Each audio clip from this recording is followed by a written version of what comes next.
Good morning students. Online video classes series में आज हम बात करेंगे फिनोल्स के बारे में।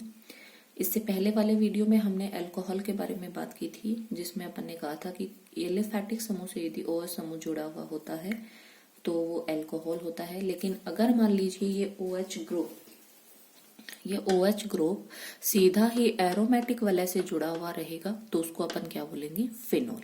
अब OH की संख्या के आधार पे देखिए फिनोल कितने प्रकार का होता है। मोनोहाइड्रिक फिनोल जिनमें एक OH ग्रुप होते हैं, डाईहाइड्रिको जिसमें दो OH ग्रुप होते हैं, और ट्राईहाइड्रिक फिनोल जिसमें कितने होते हैं? 3। क्लियर। अब देखिए अपन सबसे पहले बात करते हैं मोनोहाइड्रिक फिनोल की, जिनमें एक OH ग्रुप होता है। तो ये मैंने लगा दिया, इसको अपन बोलते हैं फिनोल। क्लियर।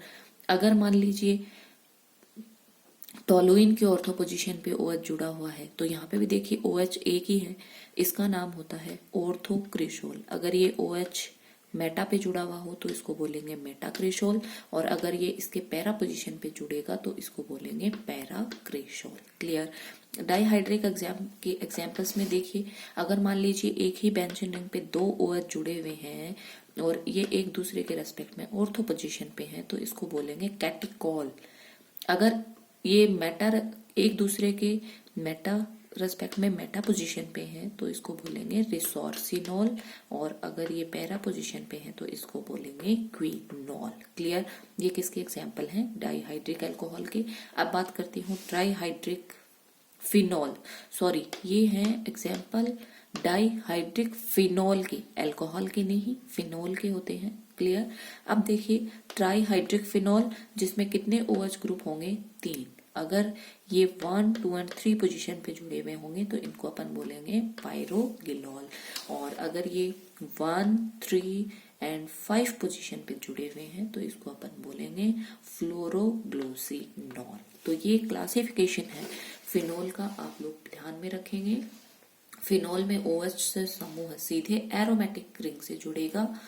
OH की संख्या के आधार पे अपन ने इनका क्लासिफिकेशन किया। मोनोहाइड्रिक जिसमें एक OH ग्रुप होगा, एग्जाम्पल्स अपन ने देखे फिनॉल, ऑर्थोक्रिशोल, मेटाक्रिशोल एंड पैराक्रिशोल। क्लियर। डाईहाइड्रिक में अपन ने देखा कैटिकॉल, रिसोर्सिनॉल एंड क्विनॉल, और ट्राईहाइड्रिक में अपन ने देखा पायरोगिलोल एंड ग्लूसिनॉल। क्लियर। ये तो हुआ इसका क्लासिफिकेशन। अब देखिए फिनोल की विरचन की विधियां। अब देखिए फिनोल को अपन कैसे कैसे बना सकते हैं वो देखिए।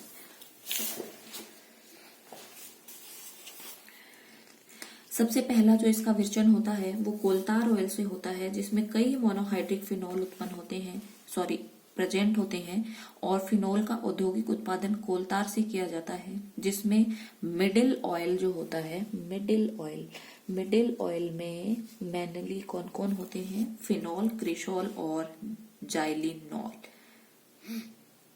इनको प्रभाजी आसवन विधि के द्वारा क्या कर लिया जाता है? पृथक कर लिया जाता है। क्लियर। डाईएजोनियम लवण देखो क्या होता है, बेंजीन डाईएजोनियम लवण लिख रही हूं मैं, डाईएजोनियम सल्फेट C6H5N2+ और SO4-। क्लियर। जब इन बेंजीन डाईएजोनियम सल्फेट का हाइड्रोलाइसिस करवाते हैं तो यहाँ से अपन को क्या मिल जाता है? Phenol C6H5OH+ N2+ H2SO4। Clear. इसका जो अब देखिए इसका जो क्लासिफिकेशन की मेन जो विधियां हैं वो मैं आपको बता रही हूँ। डाउ प्रोसेस, यहाँ से एग्जाम में क्वेश्चन भी आते हैं, तो देखिए सीधे सीधे आपको नाम से इन अभिक्रियाओं को ध्यान में रखना है। पहले है डाउ प्रोसेस। देखिए इस विधि में क्लोरोबेंजीन की उच्च ताप व उच्च दाब पर क्षार के साथ अभिक्रिया करवाई जाती है। क्लोरोबेंजीन C6H5Cl, इसकी उच्च ताप और उच्च ताप तो देखिए 300 डिग्री सेंटीग्रेड मैंने ताप लिया है, 200 वायुमंडलीय मैंने दाब लिया है, वायुमंडलीय दाब। क्लियर। और इसकी अभिक्रिया किसके साथ करवाते हैं? इनकी उपस्थिति में क्षार के साथ अभिक्रिया करवाई जाती है। उत्प्रेरक के रूप में किसको डाल देंगे? कॉपर लवणों को। क्लियर, CuCl2 हो सकता है, कोई भी कॉपर के लवण हो सकते हैं। तो यहाँ से अपन को क्या मिलता है, फिनॉल। ध्यान रखेंगे। डाउ प्रोसेस वेरी वेरी इंपॉर्टेंट, आपको ध्यान में रखना है। डाउ प्रोसेस में क्या करते हैं, क्लोरोबेंजीन की अभिक्रिया क्षार के साथ उच्च ताप, उच्च दाब और कॉपर लवणों की उपस्थिति में करवाते हैं। तो यहाँ से अपन को क्या मिल जाता है, फिनॉल। क्लियर। दूसरा जो प्रोसेस है वो देखिए है रेसिंग प्रक्रम, और एग्जाम में सीधे सीधे नेम से ये अभिक्रियाएं पूछी जाती हैं। रेसिंग प्रक्रम, देखिए क्या होता है रेसिंग प्रक्रम में। इस प्रक्रम में बेंजीन वायु व HCl की क्रिया 250 डिग्री सेंटीग्रेड पर उत्प्रेरक क्यूप्रिक क्लोराइड व फेरिक क्लोराइड की उपस्थिति में करवाई जाती है, और इस प्रकार बने हुए क्लोरोबेंजीन को अति गर्म भाप के साथ जल अपघटित करवाया जाता है। क्लियर। देखिए यहाँ पे तो अपन ने सीधे सीधे कॉपर लवणों की प्रेजेंस उच्च ताप और उच्च दाब पे अभिक्रिया की क्षार के साथ अभिक्रिया करवा दी। डाउ प्रोसेस में अपने पास में क्या बन गया, फिनॉल। अब रेसिंग प्रक्रम में देखिए क्या होता है, बेंजीन है, बेंजीन को पहले अपन किस में कन्वर्ट करते हैं, क्लोरोबेंजीन में, उसके बाद की प्रोसेस सेम। तो देखिए बेंजीन की अभिक्रिया HCl और वायु की साथ 250 डिग्री सेंटीग्रेड आपको टेम्परेचर लेना है, और कॉपर लवण या आयरन लवणों के साथ में अभिक्रिया करवानी है। ये मैंने करवा दी क्यूप्रस क्लोराइड या फेरिक क्लोराइड के साथ, क्यूप्रिक क्लोराइड और फेरिक क्लोराइड। क्लियर। ये लवण है, दोनों में से आपको के साथ में जब आप अभिक्रिया करवाओगे तो यहाँ से अपने पास क्या बनेगा, क्लोरोबेंजीन। और अब इस क्लोरोबेंजीन को आपको क्या करना है, भाप के साथ में जल अपघटित करना है। तो जब आप इसका भाप के साथ जल अपघटन करेंगे तो यहाँ से अपन को क्या मिल जाएगा, फिनॉल। दोनों ही अभिक्रियाएं वेरी इंपॉर्टेंट, आपको ध्यान में रखना है। क्लियर। अब तीसरा देखिए, फिनॉल बनाने की एक और आधुनिक विधि है कि बेंजीन का सीधे आप क्या करवा दो, ऑक्सीकरण। देखिए बेंजीन ले ली मैंने, और इस बेंजीन का अपन ऑक्सीड क्या करवा दे, सीधे ऑक्सीकरण। और आपको जो उत्प्रेरक काम में लेना है वो वैनेडियम पेंटा ऑक्साइड। 310 डिग्री सेंटीग्रेड ताप पे जब आप अभिक्रिया करवाएंगे तो यहाँ से क्या बनेगा, बोलो, फिनॉल। क्लियर। तो ये दो प्रोसेस हो गए, डाउ प्रोसेस और रेसिंग प्रोसेस। एक जो इम्पोर्टेंट है वो देखिए है क्यूमीन के ऑक्सीकरण से। क्यूमीन का ऑक्सीकरण इंपॉर्टेंट अभिक्रिया है, क्यूमीन के ऑक्सीकरण से। देखिए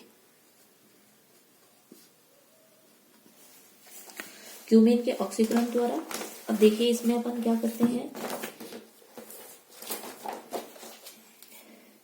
फिनॉल बनाने की यह आधुनिक विधि है क्यूमीन, और इसी का दूसरा नाम होता है आइसोप्रोपिल बेंजीन। देखिए सबसे पहले ये लिया मैंने बेंजीन। इस बेंजीन की अभिक्रिया जब आप प्रोपेन के साथ करवाते हो, CH double bond CH2 AlCl3 की प्रेजेंस में, तो देखिए यहां से क्या बनता है, आइसोप्रोपिल बेंजीन बनता है CH3 की ट्वाइस। अब इस आइसोप्रोपिल, इसको मैं लिख देती हूं आइसोप्रोपिल बेंजीन, या इसी को अपन बोलते हैं क्यूमीन, और इसी का नाम है क्यूमीन। क्लियर। CUMENE। ठीक है। अब इस बने हुए क्यूमीन अर्थात आइसोप्रोपिल बेंजीन का उत्प्रेरक की उपस्थिति में वायु या ऑक्सीजन के द्वारा ऑक्सीकरण करवाया जाता है तो क्यूमीन हाइड्रोपर ऑक्साइड बनता है। देखिए वायु के द्वारा इसका ऑक्सीकरण करवाएंगे तो क्यूमीन हाइड्रोपर ऑक्साइड बनेगा। देखिए C इससे जुड़े हुए हैं CH3OOH, ये बन गया अपने पास में क्यूमीन हाइड्रोपर ऑक्साइड। क्लियर। अब इस क्यूमीन हाइड्रोपर ऑक्साइड का तनु H2SO4 के साथ में जल अपघटन करवाया जाता है तो क्या बन जाता है, फिनॉल। देखिए इस क्यूमीन हाइड्रोपर ऑक्साइड का H2SO4 की प्रेजेंस में जल अपघटन करवाएंगे। जैसे ही अपन जल अपघटन करवाएंगे अभिक्रिया देखिए कैसे बनेगी, CH3OOH, और ये ऑक्सीजन अपने लोन पेयर दे देगा H को, और इस पे कौन सा चार्ज आ जाएगा, प्लस। सॉरी, अब देखिए ये ऑक्सीजन पे प्लस चार्ज बोलो क्या होता है, अनस्टेबल, ये बंध के इलेक्ट्रॉन को खींचेगा और यहां से क्या निकल जाएगा H2O। और ये जो जैसे ही H2O यहां से निकलेगा ये शिफ्टिंग हो जाएगी यहां। अब देखिए क्या बनेगा, CH3C CH3O और यहाँ पे बोलो कौन आके जुड़ गया, बेंजीन। मैं ऐसे कर देती हूँ C6H5। क्लियर। अब वापस जब आप इसका जल अपघटन करवाएंगे तो यहाँ पे देखिए क्या होगा, CH3O C6H5 और यहाँ पे आके कौन जुड़ जाएगा, इस कार्बन पे प्लस चार्ज। देखिए यहाँ पे आके जुड़ेगा OH एंड H। अब ये प्लस चार्ज इस पे आ गया, इस प्लस चार्ज के लिए H यहाँ से H प्लस के रूप में निकलेगा तो माइनस H प्लस और ये क्या बन जाएगा CH3C CH3, ये हो गया OH, ये हो गया O C6H5। और जब अब ऑक्सीजन अपने लॉन पेयर देगा तो यहाँ ये डबल बॉन्ड और ये निकलेगा बाहर, तो ये बनेगा CH3C CH3 और ये बन गया double bond O। Clear. H और यहाँ प्लस चार्ज और साथ में क्या निकलेगा C6H5O माइनस। और अब ये फर्दर जब H प्लस यहाँ से जाएगा तो ये बनेगा CH3C double bond O CH3 plus C6H5OH phenol. देखिए वेरी वेरी इंपॉर्टेंट अभिक्रिया फिनोल की आपको किसके साथ में करना है विरचन, क्यूमीन के ऑक्सीकरण के द्वारा। क्यूमीन होता है आइसोप्रोपिल बेंजीन, बना लिया। बेंजीन की अभिक्रिया जब आप प्रोपीन के साथ करवाएंगे AlCl3 की प्रेजेंस में तो यहाँ से बनेगा आइसोप्रोपिल बेंजीन। इसका आपको वायु की प्रेजेंस में ऑक्सीकरण करवाएंगे, जैसे ही आप ऑक्सीकरण करवाएंगे यहाँ से बनेगा क्यूमीन हाइड्रोपर ऑक्साइड। क्लियर। अब इसका H2SO4 की उपस्थिति में जब आप जल अपघटन करवाएंगे तो यहाँ से देखिए चूंकि H प्लस है तो ये ऑक्सीजन पे जाके अटैक करेगा, ये बन जाएगा OH, H और आके जुड़ गया यहाँ पे प्लस। अब देखिए ऑक्सीजन पे प्लस चार्ज क्योंकि इसकी विद्युत ऋणता ज्यादा है, लेस स्टेबल, तो ये बंध के इलेक्ट्रॉन को जैसे ही अपनी ओर खींचेगा ये किसके रूप में निकल जाएगा, H2O के रूप में। अब इस ऑक्सीजन पे कौन माइग्रेट कर जाएगा, ये फेनिल ग्रुप। जैसे ही ये फेनिल ग्रुप माइग्रेट करेगा, चूंकि कार्बन से माइग्रेट हो रहा है इसलिए कार्बन पे कौन सा चार्ज आ जाएगा, प्लस चार्ज। अब इसका जल अपघटन करवा दिया, यहाँ पे ऑक्सीजन आके अटैक करेगा तो ये ऑक्सीजन पे चार्ज आ जाएगा प्लस। अब इस ऑक्सीजन पे प्लस चार्ज है अनस्टेबल तो कौन निकलेगा, H प्लस के रूप में H प्लस निकल जाएगा तो ये बन जाएगा OH। अब देखिए ऑक्सीजन अपने लॉन पेयर इधर तो ये जाएंगे इधर, तो CH3C और ये बन जाएगा डबल बॉन्ड O। और चूंकि ऑक्सीजन ने अपने इलेक्ट्रॉन पेयर दिए हैं इसलिए कौन सा चार्ज आ गया, प्लस। और साथ में क्या निकला C6H5O माइनस, क्योंकि ऑक्सीजन की विद्युत ऋणता ज्यादा है, बंध के इलेक्ट्रॉन लेके निकलेगा। और अब ऑक्सीजन पे प्लस चार्ज अनस्टेबल तो यहाँ से H किसके रूप में जाएगा, H प्लस के रूप में। तो ये तो देखना क्या बन जाएगा CH3C double bond O CH3। Clear. और ये क्या बन जाएगा C6H5OH phenol. Very very important, exam में सीधे सीधे पूछा जाता है। क्लियर। ये तो हुई इसकी विरचन की विधियां। अब देखिए इसके भौतिक गुण देखिए। शुद्ध जो फिनोल होता है इसको भी आप लोग ध्यान में रखेंगे, कई बार एग्जाम में क्वेश्चन आता है कि फिनोल को यदि वायु में खुला छोड़ते हैं तो वो गुलाबी रंग का हो जाता है, क्यों। तो ध्यान रखेंगे शुद्ध फिनोल जो होता है वो रंगहीन होता है और द्रव या क्रिस्टलीय ठोस होता है, लेकिन अगर उसको वायु में खुला छोड़ते हैं तो ऑक्सीकरण के कारण गुलाबी अथवा लाल रंग का हो जाता है। ध्यान रखेंगे ऑक्सीकरण हो जाता है फिनोल का वायु की प्रेजेंस में, इसीलिए वो कैसा हो जाता है, गुलाबी या लाल। आगे देखिए ये जलीय विलयन में नीले लिटमस पत्र को तो लाल कर देते हैं लेकिन सोडियम बाइकार्बोनेट को विघटित नहीं करते हैं। इस कारण कैसे होते हैं, दुर्बल अम्लीय, विषैले होते हैं, कीटनाशी गुण होते हैं। इनके क्वथनांक देखिए इंटरमोलिकुलर हाइड्रोजन बॉन्डिंग के कारण उच्च होते हैं, लेकिन ऐसी फिनोल की स्थिति की ऑर्थो स्थिति पे यदि कोई ऐसा समूह जुड़ जाए जो हाइड्रोजन बंध बनाने वाला हो, उदाहरण के लिए NO2 या COOH, तो इंट्रामोलिकुलर हाइड्रोजन बॉन्डिंग के कारण उनके क्वथनांक क्या हो जाते हैं, कम। तो ध्यान रखेंगे। देखिए इनमें हाइड्रोजन बॉन्डिंग है और हाइड्रोजन बॉन्डिंग के कारण इनके बॉइलिंग पॉइंट क्या होते हैं, हाई। लेकिन अगर ऑर्थो पोजीशन पे कोई ऐसा ग्रुप जुड़ जाए जैसे NO2 है, COH ग्रुप है जो हाइड्रोजन बॉन्डिंग बना सकते हैं, तो इंट्रामोलिकुलर हाइड्रोजन बॉन्डिंग की वजह से इनके बॉइलिंग पॉइंट के मान क्या हो जाते हैं, कम हो जाते हैं। ध्यान रखेंगे ये बात। आगे देखिए, फिनोल्स के अम्लीय गुण देखें, इंपॉर्टेंट। अब देखो, फिनोल अपन ने कहा दुर्बल अम्लीय होता है क्योंकि ये नीले लिटमस पत्र को तो लाल कर देता है, लेकिन सोडियम बाइकार्बोनेट का विघटन नहीं कर सकता है। आज इसके अम्लीय और इसके एविडेंस क्या है कि जब आप इसकी धातु अथवा धातु क्षार के साथ अभिक्रिया करवाते हैं फिनोल की, तो यहां से देखिए C6H5O Na+, और एक तो बोलो क्या बनता है, सोडियम फिनॉक्साइड बनता है। और साथ में यहाँ से अगर धातु के साथ में आप अभिक्रिया करवाते हैं तो यहाँ से H2 गैस निकलती है, और अगर धातु क्षार के साथ अभिक्रिया करवाते हैं तो क्या निकलता है, H2O, जो ये बताता है कि जो ये अपना फिनोल है ये कैसी प्रवृत्ति का होता है, अम्लीय प्रवृत्ति का होता है। अब देखिए, अल्कोहल और फिनोल की अम्लीय प्रवृत्ति की तुलना कर लेते हैं।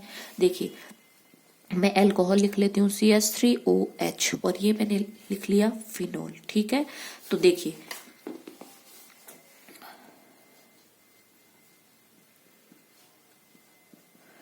अब चूंकि देखिए यहाँ पे अल्कोहल की बात कर रही हूँ, सबसे पहले अल्कोहल में अपन को पता है इसका प्लस आई इफेक्ट लगता है, और प्लस आई इफेक्ट लगने की वजह से ये ऑक्सीजन को अपनी इलेक्ट्रॉन डेंसिटी डोनेट करता है, जिसकी वजह से ये हाइड्रोजन से इलेक्ट्रॉन कम खींचता है और H को इजीली H+ के रूप में रिमूव नहीं करता है। क्लियर, ध्यान रखेंगे। लेकिन फिनोल में देखिए क्या होता है, ये मैंने बनाया फिनोल, और फिनोल में देखिए OH और ऑक्सीजन के पास क्या है, लॉन पेयर, और ये मेजोमेरिक इफेक्ट शो करता है, ये इधर तो ये इधर।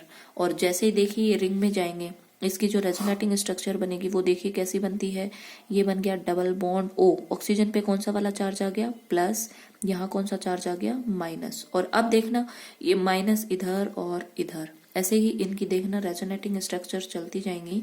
अब मैं इसको दिखा देती हूँ, डबल बॉन्ड OH+, यहाँ पे बोलो क्या बन गया, डबल बॉन्ड, यहाँ माइनस और ये। अब जब आप, तो ये इधर और ये इधर, वापस इसकी बोलो, इसमें रेजोनेंस हो गया OH+, और यहाँ डबल बॉन्ड, और यहाँ बोलो क्या आ गया, माइनस। और अब ये क्या करेगा, ये इधर तो ये इधर। तो आप देख रहे हो फिनोल जो है उसमें मेजोमेरिक इफेक्ट होता है, और ऑक्सीजन के एकाकी इलेक्ट्रॉन युग्म बेंजीन वलय में क्या करते हैं, अनुनाद। इसलिए ऑक्सीजन परमाणु क्या हो जाता है, धनावेशित, और धनावेशित होने की वजह से ये बंद के इलेक्ट्रॉन को अपनी ओर आकर्षित कर लेता है और H को इजीली किसके रूप में निकाल देता है, H+ के रूप में। इसीलिए अल्कोहल और फिनोल में से कौन ज्यादा अम्लीय होता है, फिनोल। कारण क्या है, क्योंकि इसकी संरचनाओं में मेजोमेरिज्म के द्वारा क्या हो जाता है, अनुनाद के द्वारा स्थायी, जबकि यहाँ पे ये इलेक्ट्रॉन डेंसिटी देता है, जिसकी वजह से हाइड्रोजन से इलेक्ट्रॉन ऑक्सीजन कम खींचेगा और H को H+ के रूप में इजीली रिमूव नहीं करता है। क्लियर। आगे देखिए, जब ये फिनोल H को H+ के रूप में निकाल देता है तो फिनॉक्साइड आयन बनता है। देखिए इधर देखिए, ये H को H+ के रूप में निकाल दिया, तो यहाँ पे देखना जरा क्या बन गया, फिनॉक्साइड आयन। क्लियर। अब ये फिनॉक्साइड आयन जो है, ये देखिए फिनॉक्साइड आयन पे नेगेटिव चार्ज। अब देखिए अगर ये इधर दे तो ये इधर। अब ये बना हुआ फिनॉक्साइड आयन भी रेजोनेंस के द्वारा स्टेबल होता है, इसको अपन बोलते हैं फिनॉक्साइड आयन। देखिए अब ये फिनॉक्साइड आयन भी देखिए कैसे रेजोनेंस के द्वारा स्टेबल होता है, ये H+ के रूप में निकल गया, फिनॉक्साइड आयन बन गया, ये फिनॉल है। अब यहाँ पे भी देखिए रेजोनेंस होगा, अगर ये इलेक्ट्रॉन डेंसिटी इधर तो ये इधर, तो इसकी जो रेजोनेटिंग स्ट्रक्चर बनेगी उसको मैं क्या इस तरीके से डिनोट कर सकती हूँ, क्या ये, और यहाँ पे आ गया माइनस और ये। क्लियर। और अब देखिए ये अगर इधर तो ये इधर, ये और ये माइनस, ये और ये, और अब देखिए ये अगर इधर तो ये इधर, ये डबल बॉन्ड O, ये एंड ये, और जब आप इसकी रेजोनेटिंग ये इधर तो ये इधर, और जैसे ही आप इसके रेजोनेटिंग स्ट्रक्चर बनाएंगे देखना जरा क्या बनेगा, ये माइनस एंड ये एंड ये। देखिए तो ये तो मैंने दिखाई थी फिनॉल की रेजोनेटिंग स्ट्रक्चर, ये बोलो किसकी है, फिनॉक्साइड आयन की। जैसे ये इलेक्ट्रॉन डेंसिटी रिंग को देगा, ये इधर, और फिर आगे ये इधर दे तो ये इधर, और ये अपने पास में क्या बन गया, फिनॉक्साइड आयन की रेजोनेटिंग स्ट्रक्चर। अब आप लोग एक बात देखिए, जब मैंने फिनॉल की रेजोनेटिंग स्ट्रक्चर बनाई थी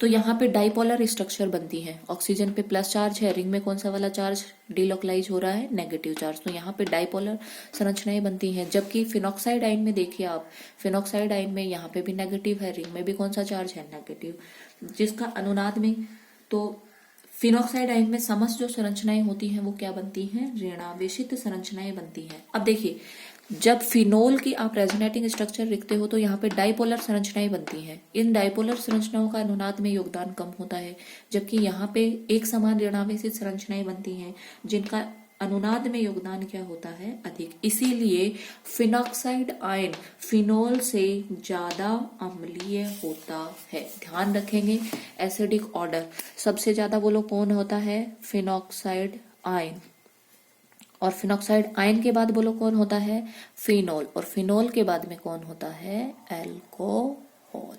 ध्यान रख लेंगे। अब फिनॉक्साइड आयन क्यों ज्यादा अम्लीय होता है, इसका रीजन मैंने आप लोगों को बता दिया। क्लियर, ये बातें आप लोग ध्यान में रखेंगे। Thank you.